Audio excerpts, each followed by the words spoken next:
Ang pangalang ulap ay hango sa salitang Tagalog na tumutukoy sa mga ulap na madalas pumalot sa bundok, isang tanawing kamangha-mangha at madalas hinahangaan ng mga manlalakbay.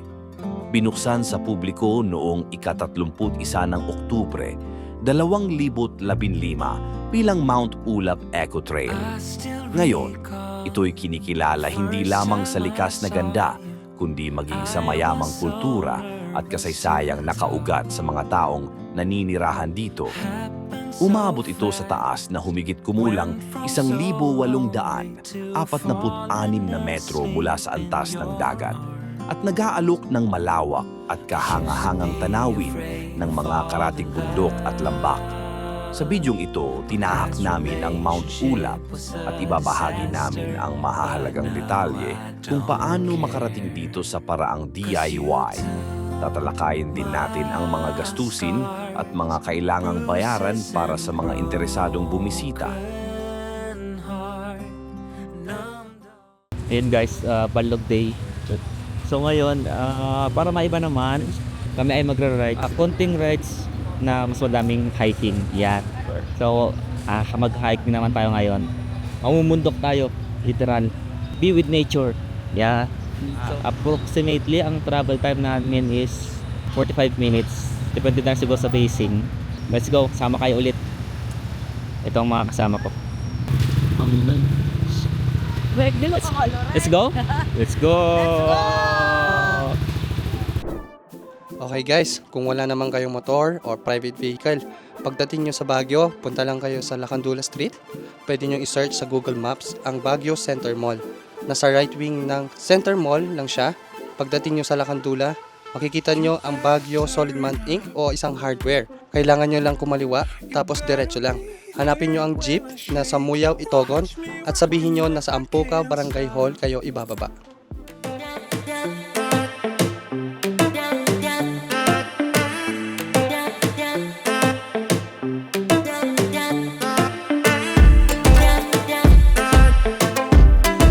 Here's Ampucaw. Let's go mag-register.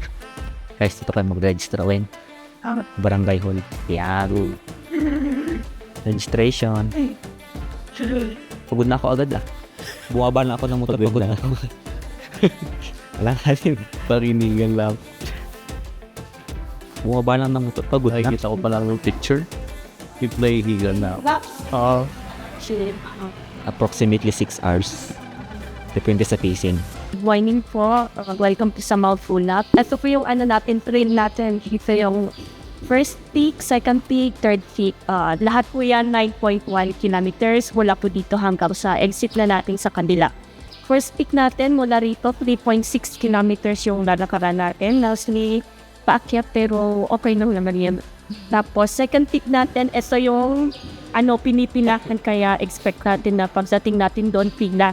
Marami na tao ngayon Marami nang pagpila. Kaya ang pinakamatagal na hintayan dyan, 2 hours. Tapos, yun na yung third peak, yun na yung pinakasanit. Ato mag-ulak na next peak. Tapos, after third peak, may tindahan doon. Dito na rin po yung lunch kung wala po for yung dalang baon. Tapos, after nung tindahan, meron po tayong different to na pataba. Yun yung part na madulas, kaya ingat tayo para safe po tayo na kababa. Tapos sa exit po natin yun na po yung magkagarage kayo, ihahatid po yung dito. Basic rules lang naman po yung basura. Bawal po magkalat. Kapag may nakita po kayo, gusto nating dantagan. Tapos bawal po ang pumuha ng mga kung ano man po yung makikita ninyo sa taas. Tapos yung mga baka po, kung may mga bawal din po silang pakainin. Tsaka wag po natin silang gugalatin para po kasi medyo sila sa mga daan na fast. Pero minsan naman wala sila. At saka bawal din po yung sigarilyo, tsaka vape. Kasi respect na po natin sa mga hikers tsaka sa bundok.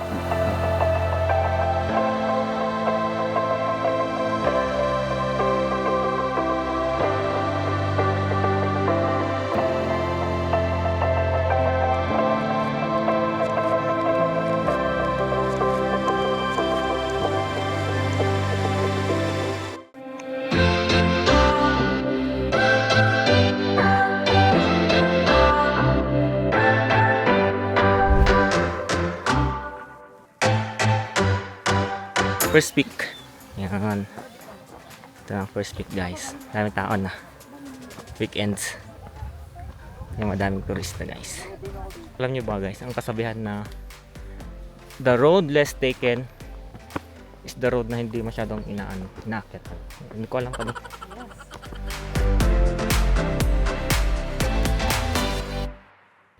So, yun na nga guys. So, kakatapos natin sa first peak. So, approx natin ng pag-akyat is almost 2 hours.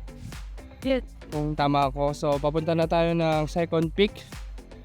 Ang approx naman niya is 1 hour. So, kita-kita tayo doon. Okay? Tara.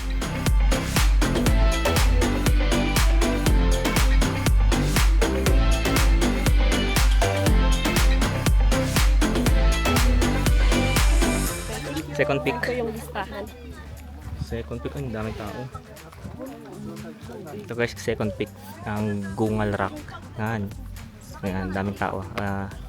Sabi ni ate, mga nakapila daw yan para magpa-picture.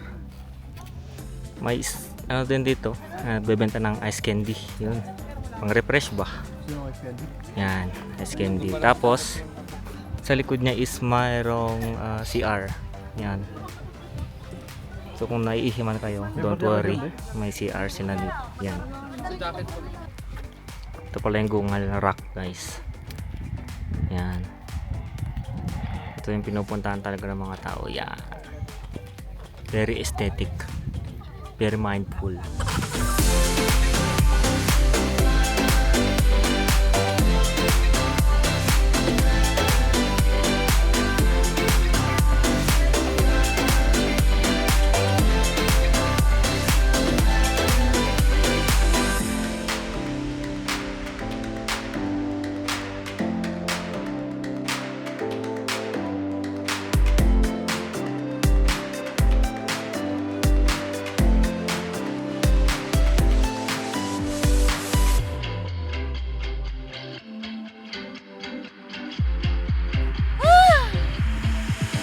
Saan na tayo?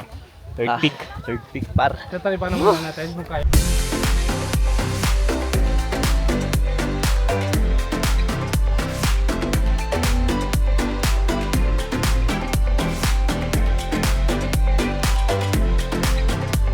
Guys, gawin tayo yun. Bukas ulit. Puro pababa naman. Let's go. Mga ilang oras pababa? 2 hours ang pinakamatagal. Okay, 2 hours ang pinakamatagal. Tapos dahil kami yung naglalakad, 4 hours. Let's go.